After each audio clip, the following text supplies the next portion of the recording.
Welcome back to Veterans Forum, a program by veterans, about veterans, for veterans and their families. I'm your co-host, Bob West, with Ray Chattery and Jerry Devlin. Our goal is to provide you and your family with important information about legislation, program, and benefits important to you by interviewing leaders in our community. Jerry, who do we have with us today? We're really happy to have tonight again, he's been here before, Jeffrey Kendrick, who's Executive Director of the Maryland Center for Veterans Education and Training. Now, this is popularly known as McVets. Until I met Jeffrey and some others and learned what it is, I always thought it was a veterans group that met under the Golden Arches. But it is a program for homeless veterans, and it's one of the more spectacularly successful veterans program in the state. And our guest tonight is a 20-year veteran of the United States Air Force. He served practically everywhere in the world in the Air Force. And he has an associate's degree from the Community College of the Air Force, and I'm very happy to announce to our viewing audience that he has a bachelor's degree from the greatest university in the United States, the University of Maryland. And we're happy tonight to have with us Jeffrey Kendrick. Nice to have you with us, Jeff. Thank you. Yeah, welcome, Mr. Kendrick. Now we'll take a break and learn a little bit more about McVet. When I came home from the service, just a lot of traveling rough roads. Started hanging with guys that I grew up with, and they was doing some illegal type stuff, so I joined in. I had a home, had a wife, I had children, car, I had everything, a job. And the choices that I made to go to the drugs took all that away. The addiction took me to a place where I didn't care about nothing and nobody. I mean, I stole, I lied, I cheated. I had no values, no morals. I was just surviving. Most of my combat was right out there on the streets, you know, another war in itself.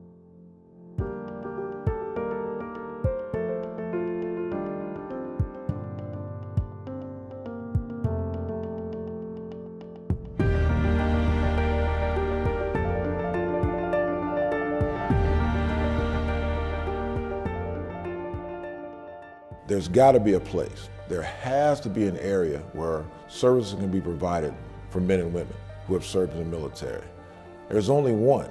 There's only one that does it well. There's only one that does the services the way it should actually be done. There's only one program in the United States that will take a person that's been broken. They're no longer the man or woman they were from the moment they went down to basic training where they're at. Something happened, but something's got to be fixed. The one place that does that is McVet.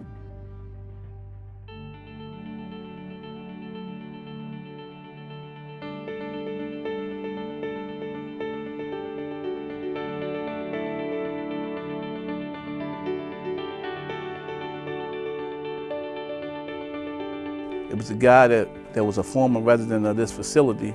He came over to the jail and he was talking about veterans. You want to change your life around, you know, come to Maryland Center for Veteran Education and Training. Well, I said I'll come in here, and I came in here March the 1st of 1999, and I think that was the best choice I ever made in my life. Oh, the program is more than helpful. It's a godsend. This program here has taken me and transformed me into the person I am today. When I came here, they treated me my whole problem. It wasn't just homelessness. And I was lucky to come here and run into a few people that I had known from the street, and they had smiles on their face. They were dressing different. They were talking different. If you just stay here long enough, you can watch the miracle happen. Word of mouth is powerful. The grapevine is tremendous. It's better than the Baltimore Sun and the Washington Post sometimes to get information out.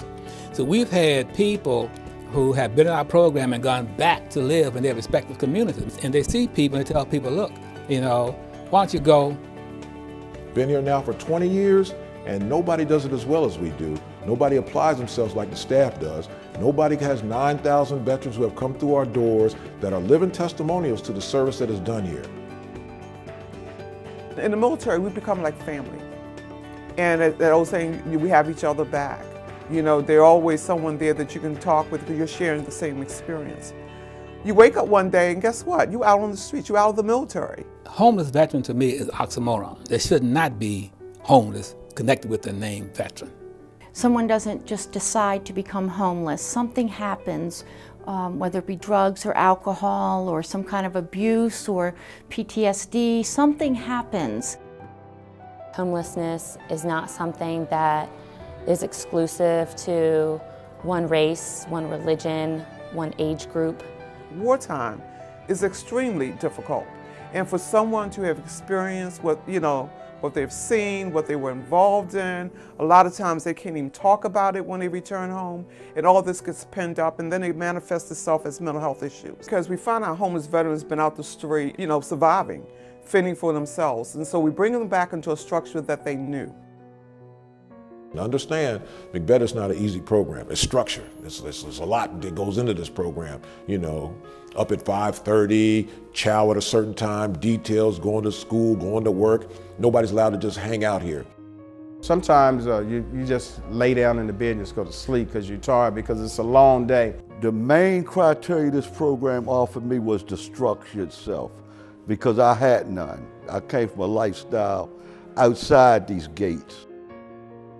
We all know that most people who get handed stuff, they don't charge it as much, but when you work for it, it means a whole lot more to you. It wasn't always fun. You ain't gonna always get along with everybody in here either, but you gotta understand, we all veterans. At the end of the day, we serve this country. We have our ups and our downs, but all in all, we all know that in the long run, we got each other's back.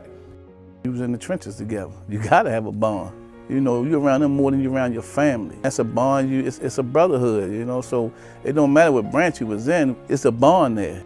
The staff that they've got here are just awesome because they've been through this. They understand what we need out of life. They understand our problems. Over 70% are actually veterans themselves. Amongst those 70% are actually members who have come through our actual program.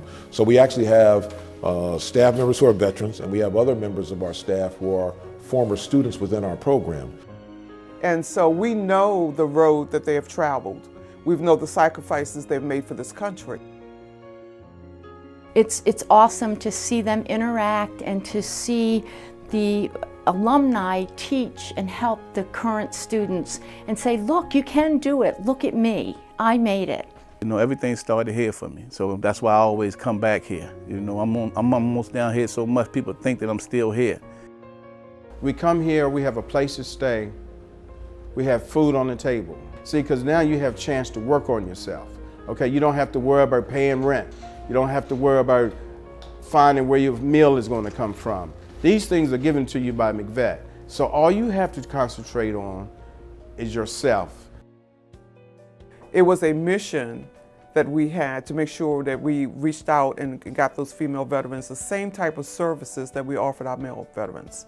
We have 17 beds here for women, and when the women come in, they have a goal, they have a purpose. Veterans Helping Veterans, very simply for us, means that once you've come through our program and received all of our services, it's not so much that you just walk away, you now find other veterans who may need our services. And so when I actually see those veterans leave our program and get into a field where they are reaching back now, helping other veterans and other people in need, that is so gratifying. Because as a social worker, I was told, and when I was in school, that if you can help one person to do this, it's been all worthwhile. We've helped thousands, so it makes it 1,000 times worthwhile.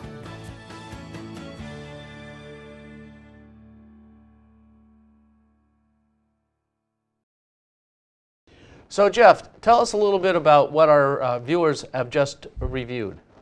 Yes, that was basically just an overview of the program, explaining exactly the concept of how the program was actually started, how we've come to be what we consider to be the nation's #1 program for comprehensive services for veterans, not only in the state of Maryland, but nationwide. And so it shows some of the members of our board of directors, some of our staff, and of course the veterans that come through the program, and the services that McVet has been able to do for them. Well, it's been around a long time, so that's a testament to the good work it's doing. Let's begin by determining who is eligible to become entered into the McVet program. Uniquely for McVet, it's just a veteran, regardless of what, let's say, what campaign you might have served under. For us, it's very simple. If you've served 1 day of active duty, you're considered a veteran. Now, there may be different services for a veteran, but 1 day of active duty, and then, of course, if you're homeless. Answering those 2 questions get you immediate entry into the program. Are you homeless, and are you a veteran? Immediately upon answering affirmative of those, you come right through our doors. Well, let's take a vet who just showed up and take him through what kind of a process he would get initially. Well, I think conversely that a veteran that is homeless had to have certain factors that contributed to their homelessness. What uniquely McVet is able to do is find out what are the problems that the veteran encountered on the street. Once a veteran comes through our doors, we then address those problems first. What we have found is that well over 70% of the veterans who come to our doors have some type of substance abuse problem, whether it be drugs or alcohol. Then you have another portion of the program who are veterans may be suffering from PTSD, TBI, sexual trauma, mental trauma, certain things like that that have to be addressed. We think that once we're well able to address those particular problems with our case management that we have here, with aftercare groups, career counselors that we have, and through partnerships with the VA, and through Maryland Healthcare for the Homeless, we're able to find out what those problems were encountered and then well address them, with the ultimate goal being employment and then finally housing. Now, what kind of age are we talking about here? Are they mostly young men and women in their 20s, or are we talking older veterans?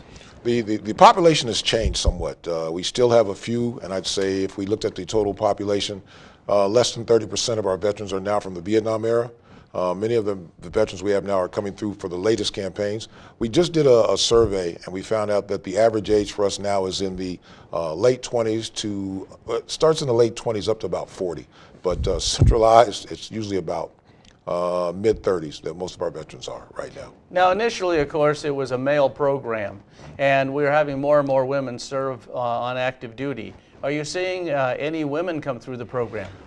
Great question. Uniquely, McVet is one of the few programs, maybe nationally, that is able to provide service for homeless women veterans. We have one of our aspects of our program is our SRO, single room occupancy.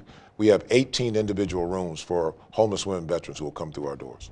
Well, that's and that's important because women sometimes are neglected as far as services, not only with the VA, but also locally with various government organizations. Now, the counseling that these veterans get, is it consistent? Do they get regular counseling checkups, and is that how that works? We have we have 15 case managers. We have 10 to 11 that are actually assigned on staff, but we have partnerships with all the interns through all the local colleges and universities.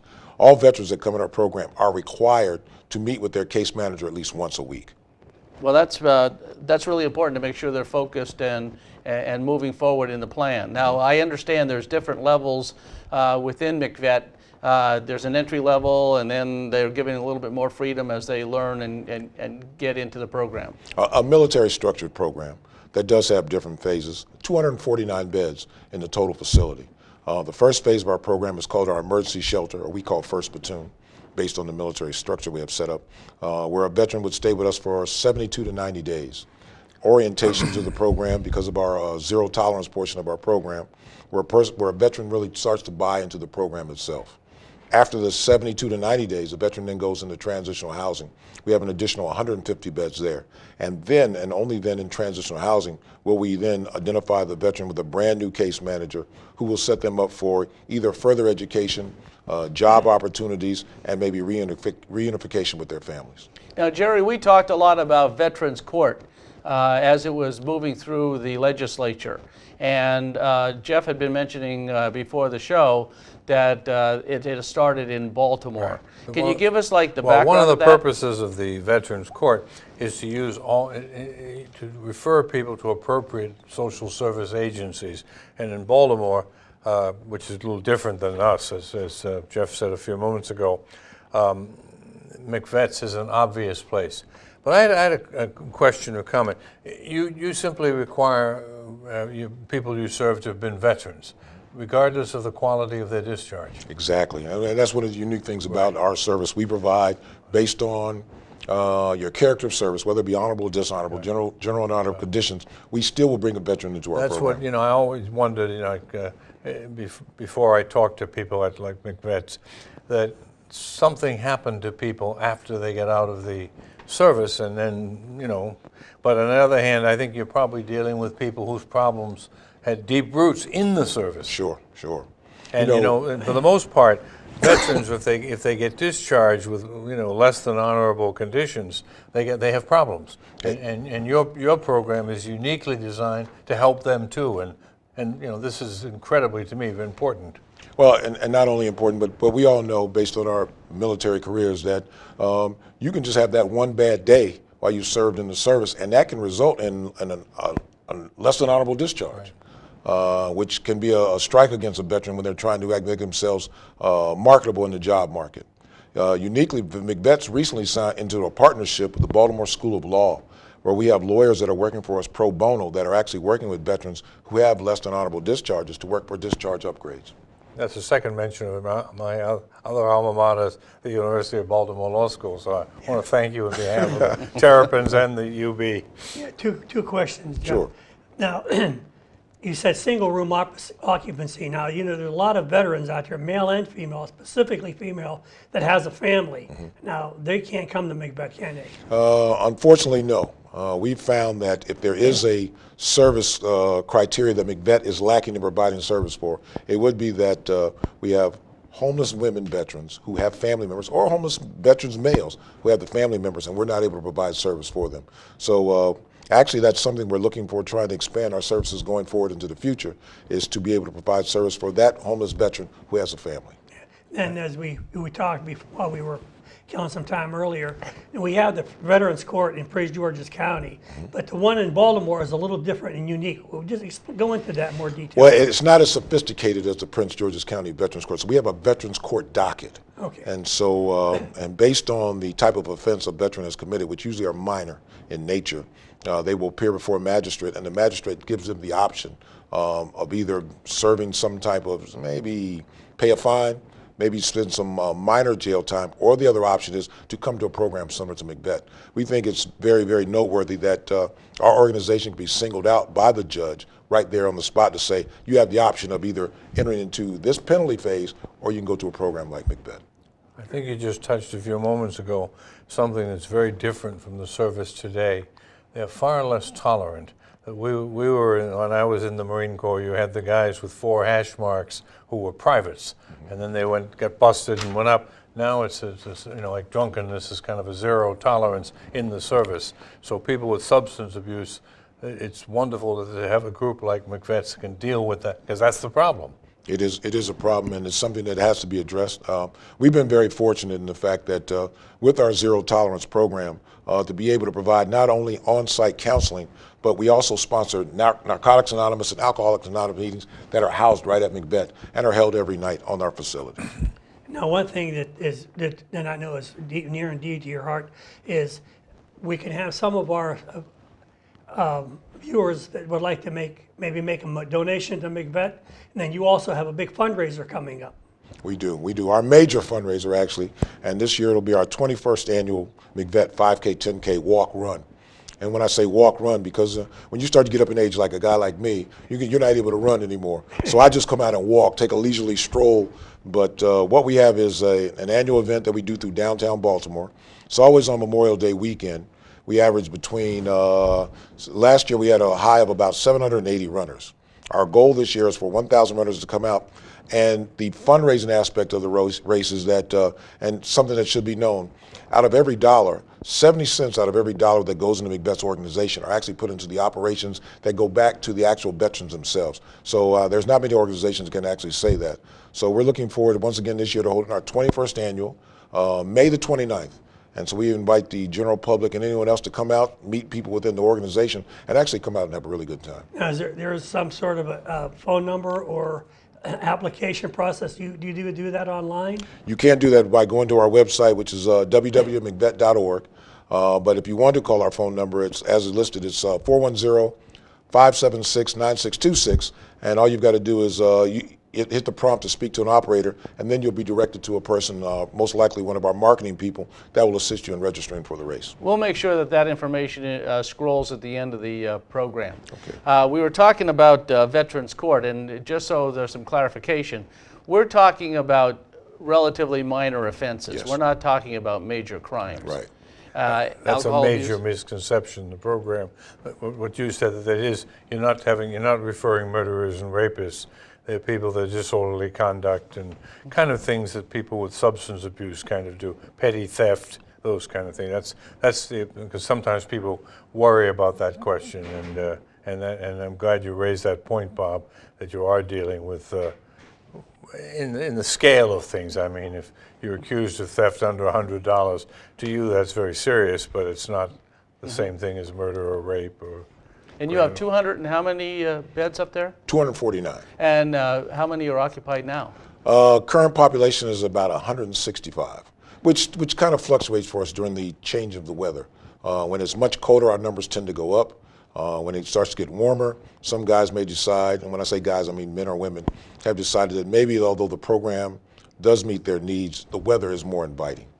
I understand. So if someone comes into the program, they're progressing pretty well, and they decide to leave, are they welcome back later on, or how does that work? They are welcome back, but there's a caveat to that. It's if you leave the program voluntarily, you can come back, and of course there are those people who are discharged from the program for a relapse. You can come back to the program, but unfortunately you start from the very beginning of the program again. So it's not as simple as I'm leaving and I've got halfway through the program or at a different phase. Once a person leaves the program, they start all over and the whole process begins for them again. Now, I know that some of the conventions you will bring residents and they will give their testimony and such like that. Now, several of them have gone and got associate's degrees. Yes. And a lot of them, how does that work program work? For us, well, number one, because of the funding we get from the Department of Labor, we're able to send veterans to work. We're able to send veterans to school. Currently, our current salary right now is well over $14 an hour for those veterans who come in. And what we try to do is give attainable skills, not minimum wage jobs, but something that's going to make sure the veteran is able to succeed and be successful in society. But we also do a career assessment where we do an aptitude assessment to check their educational aptitude. Based upon that, we've been able to send veterans, and we have a few that still come through that need GEDs.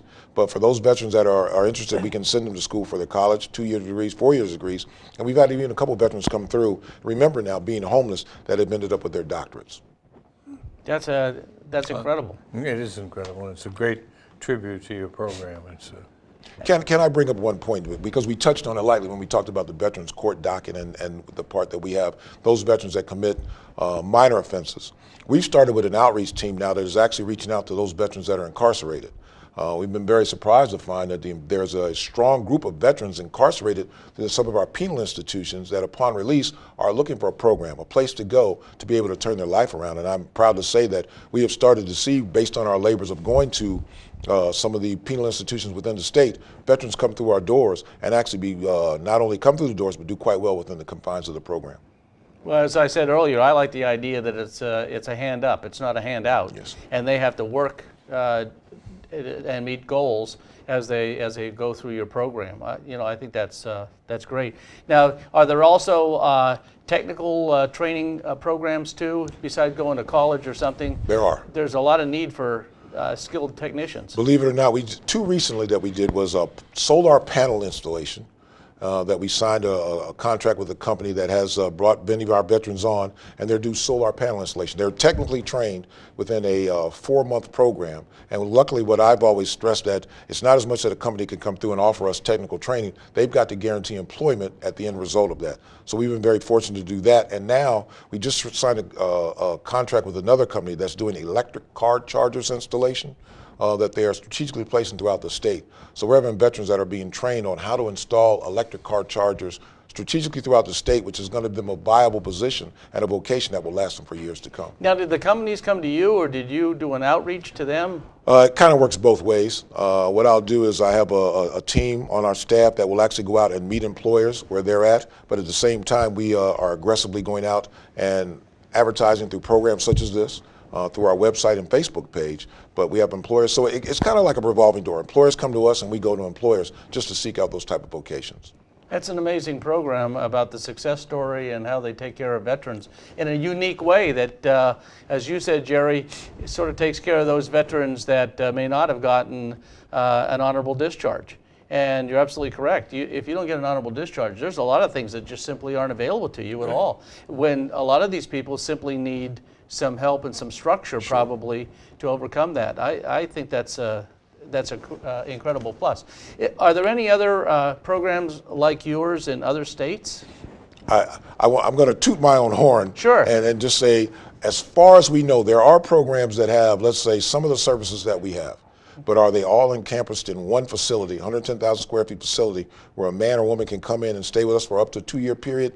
Very few, and I'm not aware of any that let's say put the same services as we do, at least in one capsule. There are programs where you can go someplace and you may be able to get job services. There may be another place that you can go and get culinary arts services, but McVet does all of those in one particular facility, one building for the entire period that a veteran is there. Oh, and the other good thing is, I know Secretary Owens is pretty much involved, and for any of these type of outreach programs, and we like McVet especially, and all the work that's done up there. It's kind of hard to believe, but our 30 minutes is up, and I want to thank Jeff Hendricks for being here, the Executive Director of McVets, and we hope you've enjoyed the program. Now we ask you to get involved. Stop by one of the local posts, American Legion or the DAV. It's time for you to come by, ask what programs and activities are available to you, as well as legislation. Or you might be a family member and your veteran is a little bit reluctant. We ask you to stop by, and we would welcome you and find out, so that you can find out more about what's available to you, the benefits that you have earned. And thank you again for watching Veterans Forum.